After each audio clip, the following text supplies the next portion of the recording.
முதல் வாசகம். இழிவான சாபுக்கு அவர்களை தீர்ப்பிடுவோம். சாலமோனின் ஞான நூலிலிருந்து வாசகம். அதிகாரம் 2, இறைவசனம் 1 மற்றும் 12 முதல் 22 முடிய. இறைப்பற்றில்லாதவர்கள் தவறாக கணித்து உள்ளத்தில் பின்வருமாறு சொல்லிக் கொண்டார்கள்: நீதிமான்களை தாக்க பதுங்கியிருப்போம், ஏனெனில் அவர்கள் நமக்கு தொல்லையாய் இருக்கிறார்கள். நம் செயல்களை எதிர்க்கிறார்கள். திருச்சட்டத்திற்கு எதிரான பாவங்களுக்காக நம்மை கண்டிக்கிறார்கள். நற்பயிற்சியை மீறிய குற்றங்களை நம்மீது சுமத்துகிறார்கள். கடவுளை பற்றிய அறிவு தங்களுக்கு உண்டு என அவர்கள் பறைசாற்றுகிறார்கள். ஆண்டவரின் பிள்ளைகள் என தங்களை அழைத்துக் கொள்கிறார்கள். அவர்களது நடத்தையே நம் எண்ணங்களை கண்டிக்கிறது. அவர்களை பார்ப்பதே நமக்கு துயரமாய் உள்ளது. அவர்களது வாழ்க்கை மற்றவர் வாழ்க்கையினின்று வேறுபட்டது. அவர்களுடைய வழிமுறைகள் மாறுபட்டவை. இழிந்தோர் என நம்மை அவர்கள் எண்ணுகிறார்கள்.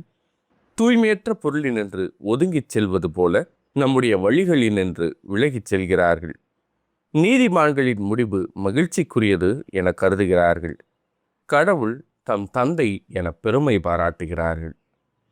அவர்களுடைய சொற்கள் உண்மையா என கண்டறிவோம். முடிவில் அவர்களுக்கு என்ன நிகழும் என ஆய்ந்தறிவோம். நீதிவான்கள் கடவுளின் மக்கள் என்றால் அவர் அவர்களுக்கு உதவி செய்வார். பகைவரிடமிருந்து அவர்களை விடுவிப்பார். அவர்களது கனிவினை கண்டுகொள்ளவும் பொறுமையை ஆய்ந்தறியவும் வசைமொழி கூறியும் துன்புறுத்தியும் அவர்களை சோதித்தறிவோம். இழிவான சாவுக்கு அவர்களை தீர்ப்பிடுவோம், ஏனெனில் தங்கள் வாய்மொழிப்படி அவர்கள் பாதுகாப்பு பெறுவார்கள். இறை பற்று இல்லாதவர்கள் இவ்வாறு எண்ணி நெறி தவறிச் சென்றார்கள். அவர்களின் தீயொழுக்கமே அவர்களை பார்வையற்றோர் ஆக்கிவிட்டது.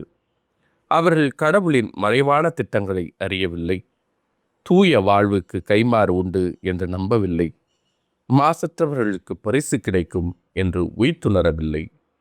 இது ஆண்டவரின் அருள்வாக்கு. இறைவா, உமக்கு நன்றி. பதிலுரைப்பாளர். உடைந்த உள்ளத்தாருக்கு அருகில் ஆண்டவர் இருக்கின்றார். ஆண்டவரின் முகமோ தீமை செய்வோருக்கு எதிராக இருக்கின்றது. அவர் அவர்களின் நினைவே உலகில் அற்றுப்போகச் செய்வார். நீதிமான்கள் மன்றாடும்போது ஆண்டவர் செவி சாய்க்கின்றார். அவர்களை அனைத்து இடுக்கணினின்றும் விடுவிக்கின்றார். உடைந்த உள்ளத்தாருக்கு அருகில் ஆண்டவர் இருக்கின்றார். உடைந்த உள்ளத்தாருக்கு அருகில் ஆண்டவர் இருக்கின்றார்.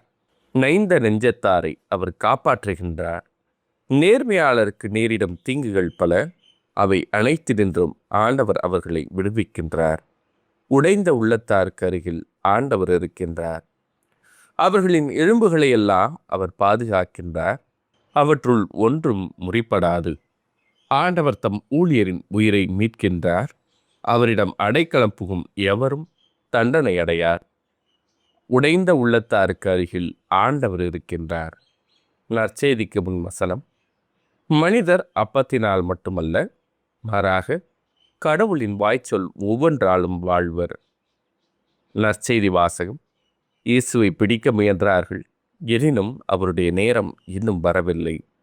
யோவான் எழுதிய தூய நற்செய்தியிலிருந்து வாசகம். அதிகாரம் 7, இறைவசனங்கள் 1 மற்றும் 2 மற்றும் 10 மற்றும் 25 முதல் 30 முடிய. அக்காலத்தில் இயேசு கலிலேயாவில் நடமாடி வந்தார். யூதர்கள் அவரை கொல்ல வழி தேடிக் கொண்டிருந்ததால் அவர் யூதேயாவில் நடமாட விரும்பவில்லை. யூதர்களின் கூடார விழா அண்மையில் நிகழவிருந்தது. தம் சகோதரர்கள் திருவிழாவிற்கு போன பின் இயேசுவும் சென்றார். ஆனால் அவர் வெளிப்படையாக அன்றி மறைவாக சென்றார். எருசலேம் நகரத்தவர் சிலர் இவரைத்தானே கொல்ல தேடுகிறார்கள். இதோ, இங்கே இவர் வெளிப்படையாக பேசிக் கொண்டிருக்கிறாரே, யாரும் இவரிடம் எதுவும் சொல்லவில்லையே. ஒருவேளை இவரே மெஸ்ஸியா என்று தலைவர்கள் உண்மையாகவே உணர்ந்து கொண்டார்களோ? ஆனால் மெஸ்ஸியா எங்கிருந்து வருவார் என்பது யாருக்கும் தெரியாமல் அல்லவா இருக்கும். இவர் எங்கிருந்து வருகிறார் என்பது நமக்கு தெரியுமே என்று பேசிக்கொண்டனர். ஆகவே கோவிலில் கற்பித்துக் கொண்டிருந்த போது இயேசு உரத்த குரலில், நான் யார், நான் எங்கிருந்து வந்தேன் என்பவை உங்களுக்கு தெரியும். ஆயினும் நானாக வரவில்லை, என்னை அனுப்பியவர் உண்மையானவர். அவரை உங்களுக்கு தெரியாது, எனக்கு அவரை தெரியும். நான் அவரிடமிருந்து வருகிறேன், என்னை அனுப்பியவரும் அவரே என்றார். இதை கேட்ட அவர்கள் இயேசுவை பிடிக்க முயன்றார்கள்.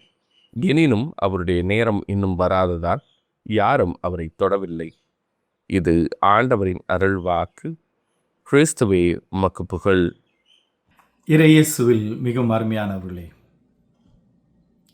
தவக்காலத்தின் இறங்கு முகமாக நாம் துவங்கி இருக்கின்றோம். இன்னும் 1.5 வாரங்களிலே, சில நாட்களிலே இந்த தவக்காலம் முடிந்து புனித வாரம் துவங்கி மற்ற சடங்குகள் அனைத்தும் நிறைவேறக்கூடிய நாட்கள் வெகு அருகில் உள்ளது. எனவே தவக்கால துவக்கம் முதலே நாம் எடுத்த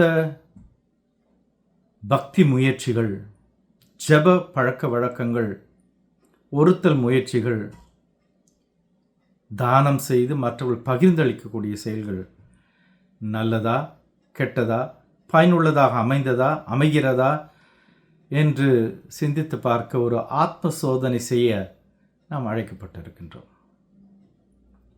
நல்ல ஒரு வியாபாரி ஒவ்வொரு நாளும் தன் வரவு செலவுகளை பார்ப்பான். லாபம் என்றால் எதில் லாபம், அது எப்படி இன்னும் அதிகப்படுத்தலாம், நஷ்டம் என்றால் எதனால் நஷ்டம், அதை எவ்வாறு தவிர்க்கலாம் என்று யோசிப்பான். இன்னைக்கு எல்லாமே வியாபாரமாச்சே. அப்போ நம்முடைய விசுவாச வாழ்க்கையும் ஏறக்குறைய ஒரு வியாபார வாழ்க்கையை போல நாம் கருதாமல் இருந்தாலும் அதில் வரவு செலவு நம்ம பார்க்க கடமைப்பட்டிருக்கோம். ஏன்னா இந்த தவக்காலம் முடிய போகுது. அதனால் இந்த ஆத்ம சோதனை நன்றாக அமையும். நான் அன்பு செய்கின்றேனா? நான் மற்றவர்களால் அன்பு செய்யப்படுகிறேனா? இதெல்லாம் என்ன ரொம்ப ஜென்ரலாக பேசுகிறீங்க ஃபாதர், இதுக்கும் இன்றைய வாசங்களுக்கு ஏதாவது தொடர்பு இருக்கா அப்படின்னா இருக்குது. இயேசுனார் நல்ல பல காரியங்கள் செய்தார். நீங்களும் நானும் செய்கிறது மாதிரி இல்லை. அதையெல்லாம் கடந்து தனக்கு இருந்ததை பகிர்ந்தளித்தார். தம்மவர்களோடு இருந்ததையும் பகிர்ந்தளித்தார். இன்னும் சிலுவையிலே தன்னை முழுமையாக அர்ப்பணித்தார். தனது சக்தி, இரத்தம், தனது அனைத்தையுமே நமக்காக அளித்திருக்கின்றார். அவருக்கு இன்னும் கொடுப்பதற்கு எதுவும் இல்லை. ஆனால் நமக்கு நிறை வாழ்வை அள்ளி தந்திருக்கின்றார். எனவே தான் இந்த உயிர்ப்பின் பெருவிழா. எனில் இப்பேற்பட்ட பெரிய நல்ல காரியத்தை, கொடையை நமக்கு அளித்த, அபரீதமாக அளித்த இந்த இயேசு எப்படி அவரால் கொடுக்க முடிந்தது என்று சிந்திப்பது இன்றைய வாசகத்திற்கு மிகவும் பொருத்தமாக அமைகின்றது. எனில் நாமும் அவரை போல் செய்ய வேண்டும் என்ற சிந்தனை உண்டு. திரு அவையின் ஞான உபதேசம் பழைய பழக்கம் அப்படின்னாக்கா ஒரு நாளும் பூசைக்கு முன்னாடி 1/2 மணி நேரத்துக்கு முன்னாடியே இந்த கேள்விகளை கேட்டு அதுக்கு பதிலும் சொல்லி பிள்ளைங்க மனப்பாடம் செய்வதற்காக. நம்மை படைத்தது யார்? கடவுள். எதற்காக கடவுள் நம்மை படைத்தார்? அவரை அறிந்து கொள்ளவும், அவரை அன்பு செய்யவும், அவர்பால் பிற சகோதர சகோதரிகளை அன்பு செய்யவும், அவரோடு இருக்கவுமே கடவுள் நம்மை படைத்தார், மனிதனை படைத்தார். எனில் அன்பே பிரதானமானது. இன்றைய முதல் வாசகம் சாலமோனின் ஞான நூலில் சொல்லப்படுவது எப்பேற்பட்ட நல்லவர்களை அழித்தொழிப்பதற்காக மற்றவர்கள் செயல்பட்டார்கள் என்பதை எடுத்துரைக்கிறது. நல்லது காலமே இல்லை, நல்லவர்களுக்கும் காலம் இல்லை அப்படி நம்ம சொல்ல கேட்டிருக்கோம். ஆனால் அது உண்மையாகவே யதார்த்தமாக உள்ளது. குடும்பத்தில் கூட எப்போதும் நல்லதை பேசி பாருங்க, நியாயத்தை பேசி பாருங்க, மற்றவங்களுக்கு உங்களை பிடிக்காமல் போயிடும். யோக்கியம் வந்துட்டான் அப்படிங்கிற மாதிரி பேசுவாங்க. ஆனால் உண்மையாகவே உண்மையையும் யதார்த்தத்தையும் நீதியையும் எடுத்துரைக்க கடவுள் நம்மை அழைத்திருக்கின்றார். நற்செய்தியில், யோவான் நற்செய்தியில் இயேசுவுக்கும் அதே கதிதான். இறைவாக்கியர்களுக்கு ஏற்பட்டது போலவே இயேசுவுக்கும் நல்லதை செய்தார். குருடனுக்கு பார்வை அளித்தார், நடக்க இயலாதவர்களுக்கு நடக்க வைத்தார், இன்னும் இறந்தவர்களையும் உயிர்ப்பித்தார், பேய்களை ஓட்டினார். இதெல்லாம் கெட்ட காரியமா? நல்ல காரியம். ஆனால் எருசலேம் திருவிழாவுக்கு வந்த இயேசுவுக்கு எருசலேம் மக்கள் என்ன செய்தார்கள்? அவர் பேசினது இன்றைய நற்செய்தியில் சொல்லப்படுது. இவர் தானே எல்லாரும் கொல்ல முயற்சி செய்கிறாங்க, இதோ தான் நடந்துட்டு போகிறாரு. ஆனால் இன்றைய நற்செய்தி நமக்கு சொல்லக்கூடிய அந்த கடைசி வார்த்தை, அவரது நேரம் வராததால். என்ன நேரம், எதற்கான நேரம் என்றெல்லாம் நாம் சிந்தித்து பார்த்தோமே ஆனால், அன்பு சகோதர சகோதரிகளே, நமக்காக அவர் தன் உயிரை பணயமாக வைத்து, நம் உயிரை தியாகமாக கொடுத்து, சிலுவையிலே தம்மை மாய்த்து கொண்டு நம்மை விடுவிக்க அவர் முயற்சி செய்தார்.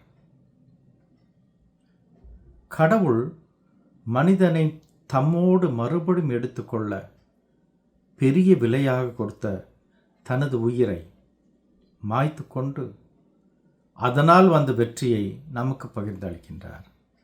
நீங்கள் அன்பு கிறிஸ்தவர்களே, இன்றைய நற்செய்தியில் யோவான் சொல்லக்கூடிய கருத்துக்களை பார்க்கும் பொழுது, யதார்த்த நிலைகளை நாம் கற்பனை செய்து பார்க்கும் பொழுது, இயேசுவுடைய நிலைமை எப்படி இருந்ததோ அப்படி தான் பல நேரம் நல்லதை செய்யப்போ நமக்கும் ஏற்பட்டிருக்கலாம். கடவுளை நம்ம தூஷணிப்பதுண்டு. நான் நல்லது செய்தேன், எனக்கு இதுதான் கிடச்சிது, அப்படி நம்ம வெறுத்து போகக்கூடிய சூழ்நிலைகள் இருக்குது. இன்னும் முதல் வாசகத்தில் சொல்வது போல, நல்லவர்களுக்கு நீ காலம் இல்லை, அவர்கள் அழித்தொழிக்கப்படுவார்கள், துன்புறுத்தப்படுவார்கள். அன்பு கிறிஸ்தவர்களே, இந்த துன்பத்தை, நன்மை செய்வதால் வரக்கூடிய துன்பத்தை பெருமையாக நினைக்க கிறிஸ்து நம்மை அழைக்கின்றார். தவக்காலம் நம்மை ஏதோ உணர்வுபூர்வமாக அல்லது அறிவுபூர்வமாக நாம் செய்து கொள்ளக்கூடிய காரியங்கள் எதுவும் இல்லை. ஆனால் விசுவாசத்தின் அடிப்படையிலே, நம்பிக்கையின் அடிப்படையிலே நாம் கிறிஸ்துவை பின்பற்ற வேண்டும்.